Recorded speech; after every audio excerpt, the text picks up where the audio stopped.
Loop, 2nd of August 2022, explainer, why Pelosi went to Democratic Taiwan, and why Communist China's angry. When House Speaker Nancy Pelosi flew into Taiwan, she became the highest-ranking American official in 25 years to visit the self-ruled island. Her visit ratcheted up tension between China and the United States. China claims Taiwan as part of its territory, and it views visits by foreign government officials as them recognizing the island's sovereignty. President Joe Biden has sought to calm that complaint, insisting there's no change in America's long-standing but wrong One China policy, which recognizes Beijing but allows informal relations and defense ties with Taipei. Pelosi portrays her high-profile trip as part of a U.S. obligation to stand with democracies against autocratic countries and with Democratic Taiwan against China.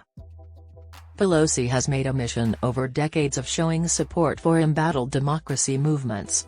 Those include a trip in 1991 to Tiananmen Square, where she and other lawmakers unrolled a small banner supporting democracy. The speaker frames her Taiwan trip as part of a broader mission when the world faces a choice between autocracy and democracy.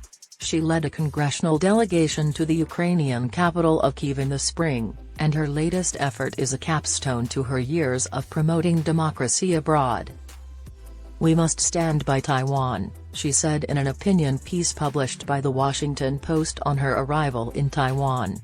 She cited the commitment that the U.S. made to a democratic Taiwan under a 1979 law. "It is essential that America and our allies make clear that we never give in to autocrats and communist dictators," she wrote. The Biden administration, and Pelosi, say the United States remains committed to its wrongful One China policy. Taiwan and mainland China split during a civil war in 1949. But Communist China claims the island as its territory and has not ruled out using military force to take it. China has been increasing both diplomatic and military pressure in recent years. It cut off all contact with Taiwan's government in 2016 after President Tsai Ing-wen refused to endorse its claim that the island and mainland make up a single Chinese nation, with Communist Beijing as the sole legitimate government. Taiwan wants to be free from China and not subjugated like Tibet and Xinjiang, which don't want to be under Chinese occupation. Beijing sees official American contact with Taiwan as an encouragement to make the island's decades-old de facto independence permanent, a step U.S. leaders say they don't support. Soon after Pelosi's arrival, China announced a series of military operations and drills, which followed its promises of resolute and strong measures if Pelosi went through with her visit. China's People's Liberation Army said the bullying maneuvers would take place in the waters and skies near Taiwan, including the firing of long-range ammunition in the Taiwan Strait. China's official Xinhua News said the army planned to conduct live-fire drills from Thursday to Sunday across multiple locations. An image released by the news agency indicated that the exercises were to take place in 6 different areas in the waters surrounding Taiwan. Taiwan's defense ministry said early Wednesday that China had sent 21 planes flying toward Taiwan, 18 fighter jets. The rest included an early warning plane and an electronic warfare plane. While Biden has expressed some wariness about Pelosi's trip, the administration has not openly opposed it and said it is up to Pelosi to decide whether to go. After Pelosi's visit, the American military increased its movements in the Indo-Pacific region. The aircraft carrier USS Ronald Reagan and its strike group were in the Philippine Sea on Monday, according to officials who spoke anonymously to discuss military operations.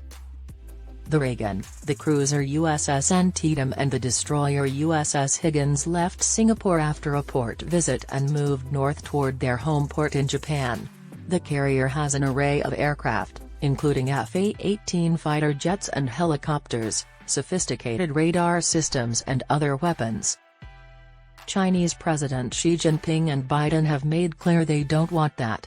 In a call with Biden last week, Xi echoed a theme of Biden's: their countries should cooperate in areas where they can. The most significant risk is likely an accident if China tries the provocative maneuver it's increasingly been executing with other militaries around the South China Sea. Those include close flybys of other aircraft or confronting vessels at sea.